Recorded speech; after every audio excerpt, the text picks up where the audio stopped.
ప్రభునందు నాకు అత్యంత ప్రియులారా, దేవుని వాక్యములో ఒక అవగాహన సూత్రము లేక వ్యాఖ్యాన సూత్రము ఉన్నది. అదేమిటి అంటే నెగేట్ చేయడం, నెగేషన్. ఒక విషయము చెప్పితే దానికి వ్యతిరేక పరిస్థితి అనేది కూడా ఉంటుంది.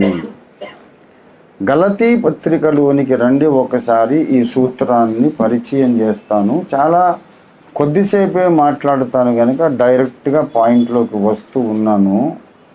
గలతీ పత్రిక 4వ అధ్యాయము 22వ వచనం. దాసి వలన ఒకడును స్వతంత్రురాలి వలన ఒకడును, ఇద్దరు కుమారులు అబ్రహామునకు కలిగిరని వ్రాయబడి ఉన్నది కదా. 24. ఈ సంగతులు అలంకార రూపకముగా చెప్పబడి ఉన్నవి. దాసి వలన పుట్టినవాడు 23 చూడండి, శరీర ప్రకారము పుట్టెను. తర్వాత స్వతంత్రురాలి వలన పుట్టినవాడు వాగ్దానమును బట్టి పుట్టెను.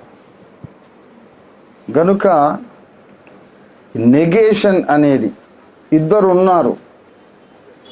ఇస్సాకేమో వాగ్దానమును బట్టి పుట్టాడు, ఇష్మాయేలేమో శరీరమును బట్టి పుట్టాడు. వాగ్దానమును బట్టి పుట్టినవాడు స్వతంత్రురాలి వలన పుట్టాడు, శరీరమును బట్టి పుట్టిన వాడేమో దాసి వలన పుట్టాడు. ఒకడున్నాడు, దేవుని చిత్త ప్రకారము పుట్టినవాడు ఒకడు ఉన్నాడు. దానికి నెగటివ్ సిచ్యువేషన్ ఏంటంటే దేవుని చిత్తము కాకుండా పుట్టినవాడు కూడా ఒకడున్నాడు. ఇది నెగేషన్ అన్నమాట. అంటే దానికి వ్యతిరేక పరిస్థితి ఒకటి. అలాగే 2వ కొరింథీ పత్రిక 4వ అధ్యాయము చూడండి. 4వ అధ్యాయం 18వ వచనం, లాస్ట్ వచనం. క్షణమాత్రముండు మా చులకని శ్రమ మా కొరకు అంతకంతకు ఎక్కువగా నిత్యమైన మహిమ భారమును కలుగజేయుచున్నది. ఏలయనగా, ఎందుకనగా దృశ్యమైనవి అనిత్యములు, అదృశ్యమైనవి నిత్యములు. ఇంకొక point of negating a point. Negating a point అంటే దృశ్యమైనవి అనిత్యములు అని ఒక పాయింట్ ఎస్టాబ్లిష్ చేశారు కదా.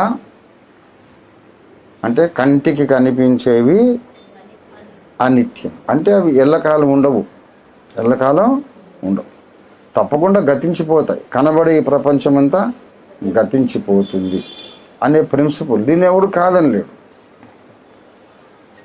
ఇట్లా ఉంది కనుక ఒకవేళ ఏదైనా కనిపించకుండా ఉంటే ఒకవేళ, అప్పుడు దీనికి వ్యతిరేకమైన ఒక హోదా, ఒక పరిస్థితి ఉండాలి. కనబడుతున్నవన్నీ గతించిపోతున్నాయి కాబట్టి కనబడకుండా ఏదైతే ఉన్నదో దీనికి వ్యతిరేక పరిస్థితి ఉండాలి. అదేమి స్థితి?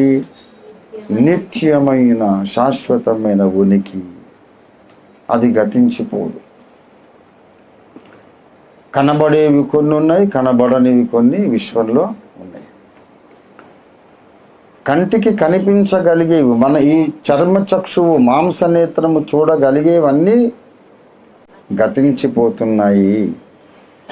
కాబట్టి ఈ మాంసనేత్రాలకు కనబడకుండా ఏదైనా ఒకవేళ ఉంటే అవి తప్పకుండా ఎల్లకాలం ఉంటాయి. వ్యతిరేక పరిస్థితి. అందుచేత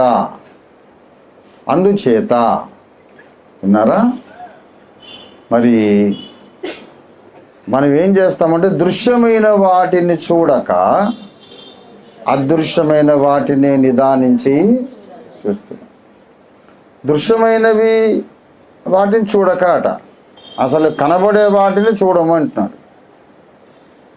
అవి ఉన్నదే మనం చూడడానికి, మన కన్ను ఉన్నదే కనిపించే వాటిని చూడడానికి. మన కన్ను ఉన్నదెందుకు? కనిపించే వాటిని చూడడానికి. కనుక ఇక వాటిని చూడడం మానుకుంటాం, తీర్మానం చేసాం. కనబడేవి మేము చూడం. మరి కనబడేవి చూడకపోతే మరి ఏం చేస్తావు బాబు? కన్నెందుకు మరి? అందుకే కళ్ళు మూసుకుంటాం. We don't want to see the visible things. మరి ఏం చేస్తావు అంటే, కనబడకుండా ఏదైతే ఉందో అది శాశ్వతమైంది కదా, దాని మీద దృష్టి పెడతాం. ఇంకేం దృష్టి బాబు? ఉన్న కళ్ళల్లా మూసేసుకున్నావు. కళ్ళు మూసుకొని కనిపించని దాన్ని చూస్తానంటున్నావు. ఎట్లా చూస్తావంటే, కనిపించని దానిని చూడడానికి కనిపించని కళ్ళు కూడా ఉన్నాయి. అవి తలలోపల ఉన్నాయి. అవి జ్ఞాననేత్రాలు, అవి హృదయ నేత్రాలు, ఆత్మనేత్రాలు. వాటిని తెరుస్తాం. విశ్వాస నేత్రాలు. వాటిని తెరిచి ఆ నేత్రాలు మనకు ఈ బల్లను, ఈ చెట్టును, ఈ మనుషుల్ని, ఈ గోడల్ని చూడడానికి ఆ లోపలి నేత్రాలు అక్కర్లేదు. ఆ లోపల నేత్రాలు అక్కర్లే. ఈ కళ్ళకి ఏదైతే కనిపించదో వాటిని చూడడానికి ఆ లోపలి నేత్రాలు కావాలి. కనుక వాటికి పని చెప్తాం మేము దృశ్యమైన వాటిని చూడక కనబడని వాటిని నిదానించి చూచుచున్నాం. అదే క్రైస్తవ జీవితం. కనిపించే వాటిని చూడక కనబడని వాటిని చూస్తున్నాం. ఎందుకంటే ఒక ప్రిన్సిపల్, ఒక సూత్రం మాకు అర్థమైంది, మేము తెలుసుకున్నాం. ఎలాగంటే కనబడేవన్నీ కదిలిపోతున్నాయి, జరిగిపోతున్నాయి, అంతమైపోతున్నాయి, లేకుండా పోతున్నాయి. బుర్ర వెలిగింది. కనబడేదల్లా అంతమైపోతుంది, అంతర్ధానమైపోతుంది. కనుక శాశ్వతమైనది ఏదో ఉండాలి, అది అదృశ్యంగా ఉండాలి. ఈ నెగేషన్, పాయింట్ ఆఫ్ నెగేషన్. ఇలాగా మరి ప్రతి విషయంలో కూడా వ్యతిరేక దిశలో ఆలోచిస్తే ప్రతి మంచి విషయానికి అవతల ఒక ప్రమాదకరమైన నెగటివ్ సిచ్యువేషన్ ఉంటుంది.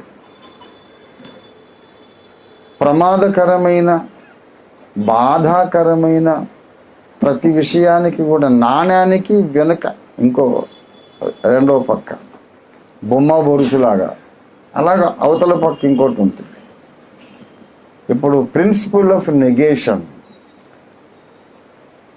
ఒక విషయానికి వ్యతిరేక దిశలో నాణ్యానికి మనకు బొమ్మ కనపడుతుంది. బొరుసు చూద్దాము, అర్థమైందా? బొరుసు కనబడుతోంది, బొమ్మ చూద్దాము అనుకుంటే లేఖనాలకు మొత్తానికే ఇటు బొమ్మ అటు బొరుసు ఉన్నట్టు కనబడుతుంది.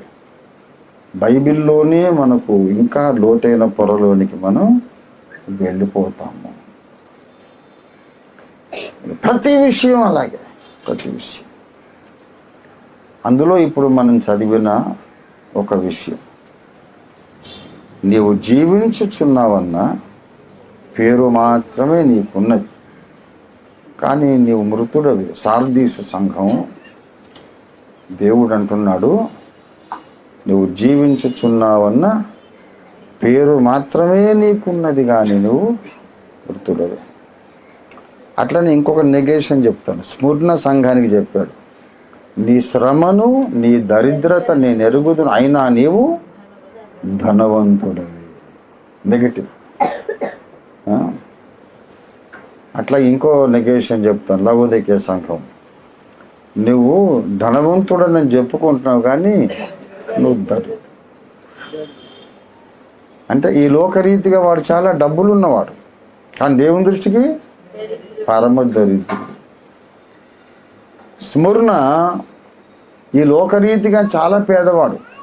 స్మరణ సంఘము చాలా బీద సంఘం, కానీ దేవుని దృష్టికి చాలా ధనము కలిగిన సంఘం. ఇలాగా ఉంటుందన్నమాట. ధనవంతుడు లాజరు కథ మనం ఎన్నోసార్లు చెప్పుకున్నాం. అందులో అసలు ధనవంతుడు ఎవరు? ఏమండి, లాజరే అసలు ధనవంతుడు. వాడు రాజవస్త్రములు ధరించుకొని ప్రతిదినము బహుగా సుఖపడుచుండు వాడు ధనవంతుడు.